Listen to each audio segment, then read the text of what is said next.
जय श्री कृष्णा दोस्तों। श्रीमद् भगवद गीता का 18वां अध्याय दूसरा पाठ। हे अर्जुन, जो कर्ता आसक्ति से रहित और अहंकार के वचन न बोलने वाला, धैर्य और उत्साह से युक्त, कार्य के सिद्ध होने और न होने में हर्ष शोकादि विकारों से रहित है, वह कर्ता तो सात्विक कहा जाता है। जो आसक्ति से युक्त, कर्मों के फल को चाहने वाले और लोभी तथा दूसरों को कष्ट देने के स्वभाव वाला, असुदाचारी और हर्ष शोक से लिपायमान है, वह कर्ता राजस कहा गया है। जो विषेप युक्त चित्त वाला, शिक्षा से रहित, घमंडी, धूर्त और दूसरे की आजीविका का नाशक, शोक करने के स्वभाव वाला, आलसी और दीर्घ शत्रु है, वह कर्ता तामस कहा जाता है। हे अर्जुन, तू बुद्धि का और धारण शक्ति का भी गुणों के कारण 3 प्रकार का भेद संपूर्णता से विभाग पूर्वक मेरे से कहा हुआ सुन। हे पार्थ, प्रवृत्ति मार्ग और निवृत्ति मार्ग को तथा कर्तव्य अकर्तव्य को, भय और अभय को तथा बंधन और मोक्ष को जो जिस बुद्धि तत्व से जानती है, वह बुद्धि तो सात्विक है। हे पार्थ, जिस बुद्धि के द्वारा मनुष्य धर्म और अधर्म को तथा कर्तव्य और अकर्तव्य को भी अर्थात नहीं जानता, वह बुद्धि राजसी है। और हे अर्जुन, जो तमोगुण से आवृत हुई बुद्धि अधर्म को धर्म है ऐसा मानती है तथा और भी संपूर्ण अर्थों को विपरीत ही मानती है, वह बुद्धि तामसी है। हे पार्थ, ध्यान योग के द्वारा जिस अव्यभिचारिणी धारणा से मनुष्य मन, प्राण और इंद्रियों की क्रियाओं को धारण करता है, वह धारणा तो सात्विक है। और हे प्रथापुत्र अर्जुन, फल की इच्छा वाला मनुष्य अति आसक्ति से जिस धारणा के द्वारा धर्म, अर्थ और कामों को धारण करता है, वह धारणा राजसी है। तथा हे पार्थ, दुष्ट बुद्धि वाला मनुष्य जिस धारणा के द्वारा निंद्रा, भय, चिंता और दुख को एवं उन्मत्तता को भी नहीं छोड़ता अर्थात धारण किए रहता है, वह धारणा तामसी है। हे अर्जुन, अब सुख भी तू 3 प्रकार का मेरे से सुन। हे भरत श्रेष्ठ, जिस सुख में साधक पुरुष भजन, ध्यान और सेवादि के अभ्यास से रमण करता है और दुखों के अंत को प्राप्त होता है, वह सुख प्रथम साधन के आरंभ काल में यद्यपि विष के सदृश भासता है, परंतु परिणाम में अमृत के तुल्य है। इसलिए जो भगवत विषयक बुद्धि के प्रसाद से उत्पन्न हुआ सुख है, वह सात्विक कहा गया है। जो सुख विषय और इंद्रियों के संयोग से होता है, वह यद्यपि भोग काल में अमृत के सदृश भासता है, परंतु परिणाम में विष के सदृश है, इसलिए वह सुख राजस कहा गया है। तथा जो सुख भोग काल में और परिणाम में भी आत्मा को मोहने वाला है, वह निंद्रा, आलस्य और प्रमाद से उत्पन्न हुआ सुख तामस कहा गया है। और हे अर्जुन, पृथ्वी में या स्वर्ग में अथवा देवताओं में ऐसा वह कोई भी प्राणी नहीं है कि जो इन प्रकृति से उत्पन्न हुए तीनों गुणों से रहित हो, क्योंकि यावन मात्र सर्व जगत त्रिगुणमय माया का ही विकार है। इसलिए हे परतत्व ब्राह्मण, क्षत्रिय और वैश्यों के तथा शूद्रों के भी कर्म स्वभाव से उत्पन्न हुए गुणों के करके विभक्त किए गए हैं, अर्थात पूर्वकृत कर्मों के संस्कार रूप स्वभाव से उत्पन्न हुए गुणों के अनुसार विभक्त किए गए हैं। उनमें अंतकरण का निग्रह, इंद्रियों का दमन, बाहर भीतर की शुद्धि, धर्म के लिए कष्ट सहन करना और क्षमा भाव एवं मन, इंद्रियां और शरीर की सरलता, आस्तिक बुद्धि, शास्त्र विषयक ज्ञान और परमात्मत्व का अनुभव, ये तो ब्राह्मण के संभाविक कर्म है।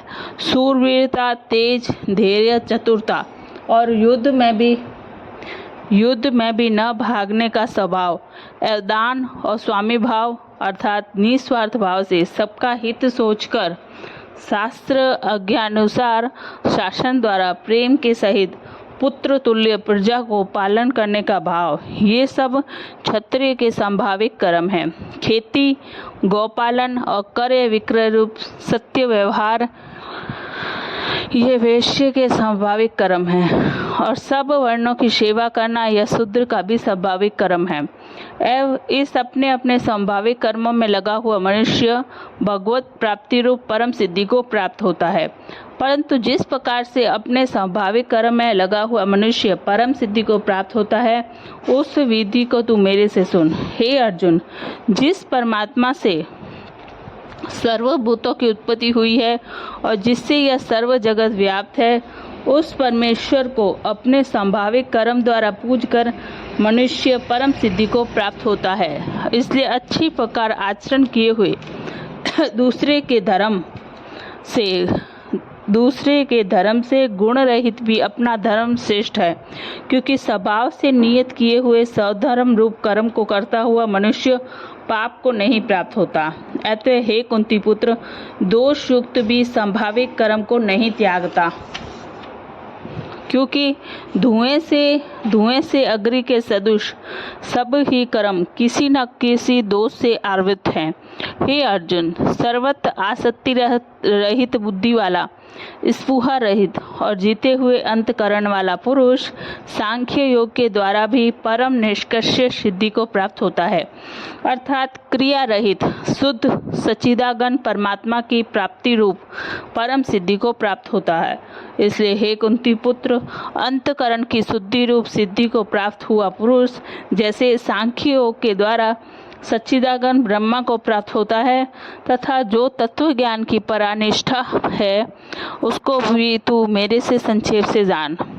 हे अर्जुन, विशुद्ध बुद्धि से युक्त, एकांत और शुद्ध देश का सेवन करने वाला तथा मिताहारी, जीते हुए मन वाणी शरीर वाला और दृढ़ वैराग्य को भली प्रकार प्राप्त हुआ पुरुष निरंतर ध्यान योग के परायण हुआ, सात्विक धारणा से अंतकरण को वश में करके तथा साप्ताहिक विषयों को त्याग कर और राग देशों को नष्ट करके तथा अहंकार, बल, घमंड, काम, क्रोध और संग्रह को त्याग कर ममता रहित और शांत अंतकरण हुआ सच्चिदानंद ब्रह्मा में एक ही भाव होने के लिए योग्य होता है। फिर वह सच्चिदानंद ब्रह्मा में एक ही भाव से स्थित हुआ प्रसन्न चित्त वाला पुरुष न तो किसी वस्तु के लिए शोक करता है और न किसी आकांक्षा ही करता है। इस सब भूतों में संभाव हुआ मेरी पराभक्ति को प्राप्त होता है। उस पराभक्ति के द्वारा मेरे को तत्व से भली प्रकार जानता है कि मैं जो और जिस प्रभाव वाला हूँ, तथा उस भक्ति से मेरे को तत्व से जानकर तत्काल ही मेरे में प्रवेश होता है, अर्थात अनन्य भाव से मेरे को प्राप्त होता है। फिर उसकी दृष्टि मुझ वासुदेव के सिवा और कुछ भी नहीं रहता। मेरे परायण हुआ निष्काम कर्म योगी तो संपूर्ण कर्मों को सदा करता हुआ भी मेरी कृपा से सनातन अविनाशी परम पद को प्राप्त हो जाता है। इसलिए हे अर्जुन, तू सब कर्मों को मन में मेरे में अर्पण करके मेरे परायण हुआ समत्व बुद्धि रूप निष्काम कर्मयोग का अवलंबन करके निरंतर मेरे में चित्त वाला हो। इस प्रकार तू मेरे में निरंतर मन वाला और मेरी कृपा से जन्म मृत्यु आदि सब संकटों को अनायास ही तर जाएगा। और यदि अहंकार के कारण मेरे वचनों को नहीं सुनेगा तो नष्ट हो जाएगा, अर्थात परमात्मा से भ्रष्ट हो जाएगा। जो तू अहंकार को अवलंब करके ऐसा मानता है कि मैं युद्ध नहीं करूँगा, तो यह तेरा निश्चय मिथ्या है, क्योंकि क्षत्रियपन का स्वभाव तेरे को जबरदस्ती युद्ध में लगा देगा। हे अर्जुन, जिस कर्म को तू मोह से नहीं करना चाहता है उसको भी अपने पूर्वगत संभाविक कर्म से बंधा हुआ परवश होकर करेगा, क्योंकि हे अर्जुन, शरीर रूप यंत्र में आरूढ़ हुए संपूर्ण प्राणियों को अंतर्यामी परमेश्वर अपनी माया से उनके कर्मों के अनुसार भरमाता हुआ सब भूत प्राणियों के हृदय में स्थित है। इसलिए हे भारत, सब प्रकार से उस परमेश्वर को ही अन्य शरण को प्राप्त हो। उस परमात्मा की कृपा से ही परम शांति और सनातन परम धाम को प्राप्त होगा। इस प्रकार यह गोपनीय से भी अति गोपनीय ज्ञान मैंने तेरे लिए कहा है। इस रहस्ययुक्त ज्ञान को संपूर्णता से अच्छी प्रकार विचार के फिर तू जैसे चाहता है वैसे ही कर, अर्थात जैसी तेरी इच्छा हो वैसे ही कर। इतना कहने पर भी अर्जुन का कोई उत्तर नहीं मिलने के कारण श्री कृष्ण भगवान फिर बोले कि हे अर्जुन, संपूर्ण गोपनीयों से भी अति गोपनीय मेरे परम रहस्ययुक्त वचनों को तू फिर भी सुन, क्योंकि तू मेरा अतिशय प्रिय है। इससे यह परम हितकारक वचन मैं तेरे लिए कहूँगा। हे अर्जुन, तू केवल मुझ सच्चिदानंद वासुदेव परमात्मा में ही अनन्य प्रेम से नित्य निरंतर अचल मन वाला हो और मुझ परमेश्वर को ही अतिशय श्रद्धा भक्ति सहित निष्काम भाव से नाम गुण और प्रभाव के श्रवण कीर्तन मनन और पठन पाठन द्वारा निरंतर भजने वाला हो तथा मेरा शंख चक्र गदा पद और किरीट कुंडल आदि भूषणों से युक्त पीतांबर वनमाला और कौस्तुभ ब्रह्मणी धारी विष्णु का मन वाणी और शरीर के द्वारा सर्वस्व अर्पण करके अतिशय श्रद्धा भक्ति और प्रेम से विहलता पूर्वक पूजन करने वाला हो और मुझ सर्वशक्तिमान विभूति बल ऐश्वर्य माधुर्य गंभीरता उदारता वात्सल्य और सुहृदता आदि गुणों से संपन्न सबके आश्रय रूप वासुदेव को विनय भावपूर्वक भक्ति सहित साक्षात दंडवत कर। ऐसा करने से तू मेरे को ही प्राप्त होगा। यह मैं तेरे लिए सत्य प्रतिज्ञा करता हूँ, क्योंकि तू मेरा अत्यंत प्रिय सखा है। इसलिए सब धर्मों को अर्थात संपूर्ण कर्मों के आश्रय को त्याग कर केवल एक मुझ सच्चिदानंद वासुदेव परमात्मा की अन्य शरण को प्राप्त हो। मैं तेरे को संपूर्ण पापों से मुक्त कर दूंगा, तू शोक मत कर। हे अर्जुन, जिस प्रकार तेरे हित के लिए कहे हुए इस गीता रूप परम रहस्य को किसी काल में भी न तो तप रहित मनुष्य के प्रति कहना चाहिए और न भक्ति रहित के प्रति तथा न बिना सुनने की इच्छा वाले के ही प्रति कहना चाहिए। जो मेरी निंदा करता है उसके प्रति तो नहीं कहना चाहिए, परंतु जिनमें यह सब दोष नहीं है ऐसे भक्तों के प्रति प्रेम पूर्वक उत्साह सहित कहना चाहिए, क्योंकि जो पुरुष मेरे में परम प्रेम करके इस परम रहस्ययुक्त गीता शास्त्र को मेरे भक्तों में कहेगा अर्थात निष्काम भाव से प्रेम पूर्वक मेरे भक्तों को पढ़वाएगा, अर्थ की व्याख्या द्वारा इसका प्रचार करेगा, वह निसंदेह मेरे को ही प्राप्त होगा और न तो इससे बढ़कर मेरा अतिशय प्रिय कार्य करने वाला मनुष्य में कोई है और न उससे बढ़कर मेरा अत्यंत प्यारा पृथ्वी में दूसरा कोई होएगा।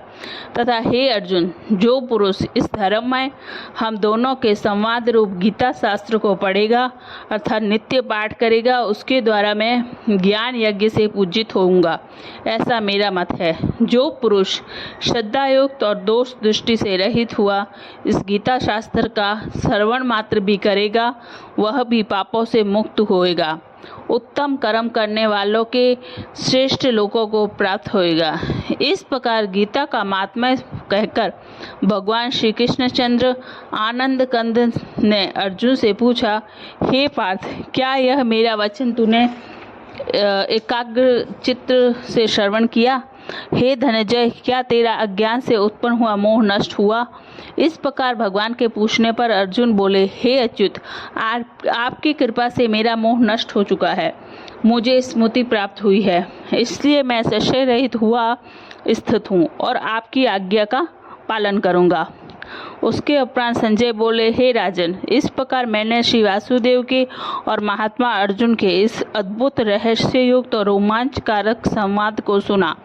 कैसे कि व्यास जी की कृपा से दिव्य दृष्टि द्वारा मैंने इस परम रहस्ययुक्त गोपनीय योग को साक्षात कहते हुए सवे योगेश्वर श्री कृष्ण भगवान से सुना है।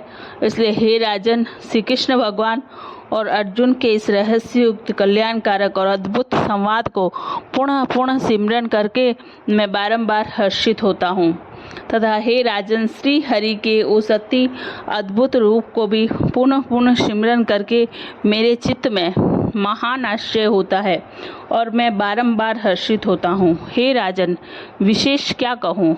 जहाँ योगेश्वर श्री कृष्ण भगवान है और जहाँ गांडीवधारी अर्जुन है, वहीं पर श्री विजय, विभूति और अचल नीति है, ऐसा मेरा मत है। जय श्री कृष्ण। दोस्तों, हम लोगों ने 18 अध्याय संपूर्ण किया। गीता के पूरे संपूर्ण 18 अध्याय हमने पूर्ण किए हैं। तो कृपया दोस्तों इसको सुने, ध्यान से चित्त में लाएं, विचारों में लाएं, इसको पढ़ें, समझें और अपने जीवन में उतारने का प्रयास करें। और आपके जीवन में अगर कोई डिप्रेशन है, कोई चिंता है, तो सारी समस्याओं का हल है यह गीता का ज्ञान। इसीलिए मैं कहती हूँ गीता का ज्ञान मनुष्य के लिए बहुत उपयोगी है।